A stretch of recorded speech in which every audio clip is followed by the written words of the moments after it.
Red मशेटी एक छोटा सा वेबिसोड है। गेरोल्ड हार्डवेयर में एक आदमी डिस्प्ले बोर्ड से रेड मशेटी निकाल लेता है और एक जॉम्बी का सामना करने लग जाता है। वो उस जॉम्बी के पेट में वार करता है। जॉम्बी उस आदमी को बाइट कर लेता है। मैंडी वहीं पर खड़ी हुई ये सब कुछ होते हुए देखती है। वो बहुत ज्यादा डरी हुई थी। मैंडी के पापा डेविड उसकी छोटी बहन अलीशा के साथ वहाँ पर आ जाते हैं। वो उस आदमी को जॉम्बी से बाइट करते हुए देखते हैं और उसके पास फ्लोर पर पड़ी हुई मैशेटी उठा लेते हैं। वो सब वहाँ से बाहर निकल जाते हैं। डेविड वहाँ से बाहर निकलते समय उस मैशेटी से एक जॉम्बी के फेस को 2 टुकड़ों में काट डालता है। उसके बाद वो उस मैशेटी को मैंडी को पकड़ा देता है। मैंडी उस मैशेटी को लेकर उससे प्रैक्टिस करती है। उसने पेड़ से एक रोप को टाई करके रखा हुआ था। वो कभी उस रोप पर तो कभी कुछ पेड़ों पर उस मैशेटी को लेकर प्रैक्टिस करती हुई दिखाई देती है। अलीशा भी अपना हेडफोन पहनकर पास में ही बैठकर म्यूजिक सुनने लग जाती है। डेविड केन फूड लेकर आता है और मैंडी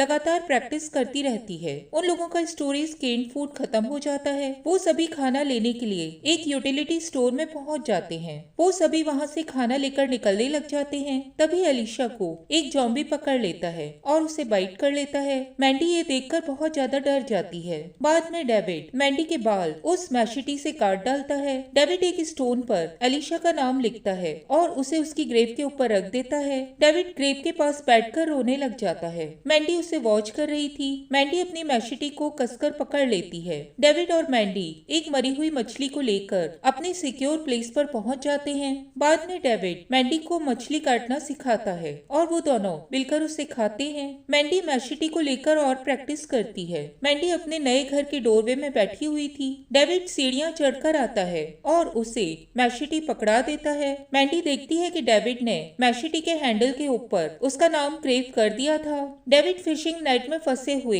एक जॉम्बी को बाहर निकालता है। मैंडी उसके पीछे थी और उसने अपने हाथों में मैशेटी पकड़े हुए थी। डेविड उस जॉम्बी को फेंस पोस्ट से बांधने लग जाता है। उसने जॉम्बी के हाथ बांध दिए थे और उसकी गर्दन को फेंस से बांध रहा था। वो लोग एक बेल के साथ एक स्ट्रिंग को रोप से बांध देते हैं कि अगर जॉम्बी कभी मारा जाए तो बेल बच जाए और वो लोग अलर्ट हो जाएं। मैंडी कुछ केन्स को एक रोप से बांध देती है। डेविड जॉम्बी के बहुत नजदीक पहुंच जाता है और जॉम्बी उसे हाथ पर बाइट कर लेता है। वो जोरों से चिल्लाने लग जाता है। डेविड के चिल्लाने की आवाज सुनकर मैंडी तुरंत ही वहाँ पर आ जाती है। डेविड मैंडी को अपना वुंड दिखाता है जिसे देखकर मैंडी बहुत ज्यादा डर जाती है। वो डेविड को अलीशा की ग्रेव के पास दफना देती है और पापा लिखा हुआ एक स्टोन वहाँ पर रख देती है। वो अपने घर लौट कर आ जाती है और मैशेटी को टेबल पर रख देती है। एक अनजान आदमी वहाँ पर पहुँच जाता है। वो गेट पर बंधे हुए जॉम्बी को मार डालता है जिसके कारण बेल बच जाती है और मैंडी अलर्ट हो जाती है। वो विंडो से बाहर देखती है। उसे 3 आदमी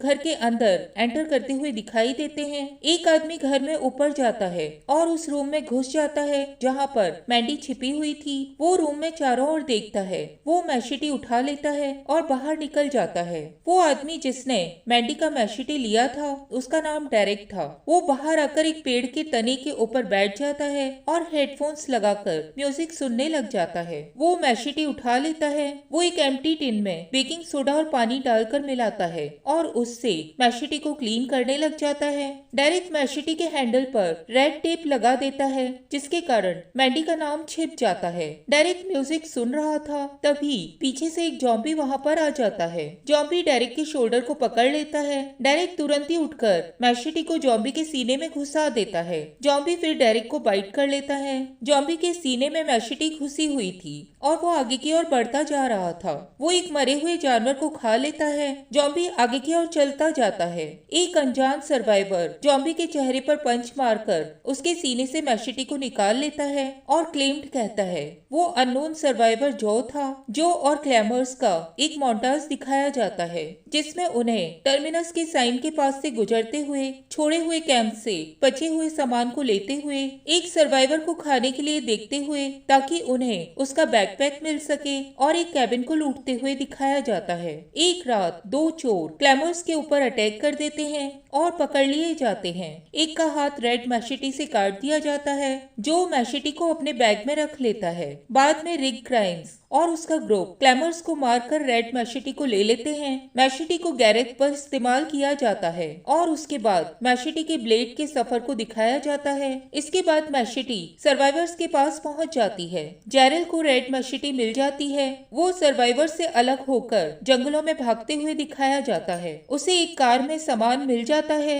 उसी वक्त बारिश होने लग जाती है। जेरिल एक टेंट के नीचे शेल्टर ले लेता है। बाद में वो बिना किसी सामान के जंगल में दौड़ता हुआ दिखाया जाता है। एक अनजान आदमी जेरिल को पीछे से गोली मार देता है। वो जमीन पर गिर जाता है। रेड मैशेटी वहीं मिट्टी में घुस जाती है। जेरिल जॉम्बी में कन्वर्ट हो जाता है। कुछ और समय निकल जाता है। सर्वाइवर्स और वॉकर्स मैशेटी के पास से गुजर जाते हैं। रेड मैशेटी अभी भी जमीन में फंसी हुई थी। अंत में मैंडी मैशेटी को देखती है और अपने पुराने वेपन को पहचान जाती है। वो उसे जमीन से निकाल लेती है। मैंडी अकेली कैंपिंग करती है। वो मैशेटी के हैंडल को गौर से देखती है और उसके ऊपर लगे हुए टेप को हटा देती है। उसे हैंडल पर लिखा हुआ अपना नाम दिखाई देता है। उसे एक जॉम्बी भी दिखाई देता है। वो स्टेप करके उस जॉम्बी को मार डालती है। मैंडी अपने पुराने घर में लौटकर आ जाती है। वो ऊपर जाकर बेड को देखती है जहाँ पर अलीशा और डेविड सोया करते थे। वो अपने आप को मिरर में देखती है। वो भी एक सर्वाइवर थी। एक जॉम्बी मैंडी के ऊपर अटैक कर देता है। मैंडी उसे पुश करती है और रेड मैशेटी से उसके हेड में स्टेप करके उसे मार डालती है। बाद में मैंडी डेविड और अलीशा की ग्रेव स्टोन पर जाती है और वो रेड मैशेटी को वहीं ग्रेव में स्टक कर देती है। मैंडी वहां से चली जाती है। कुछ समय के बाद एक अनजान फिगर ग्रेव के पास आता है और रेड मैशेटी को निकाल लेता है।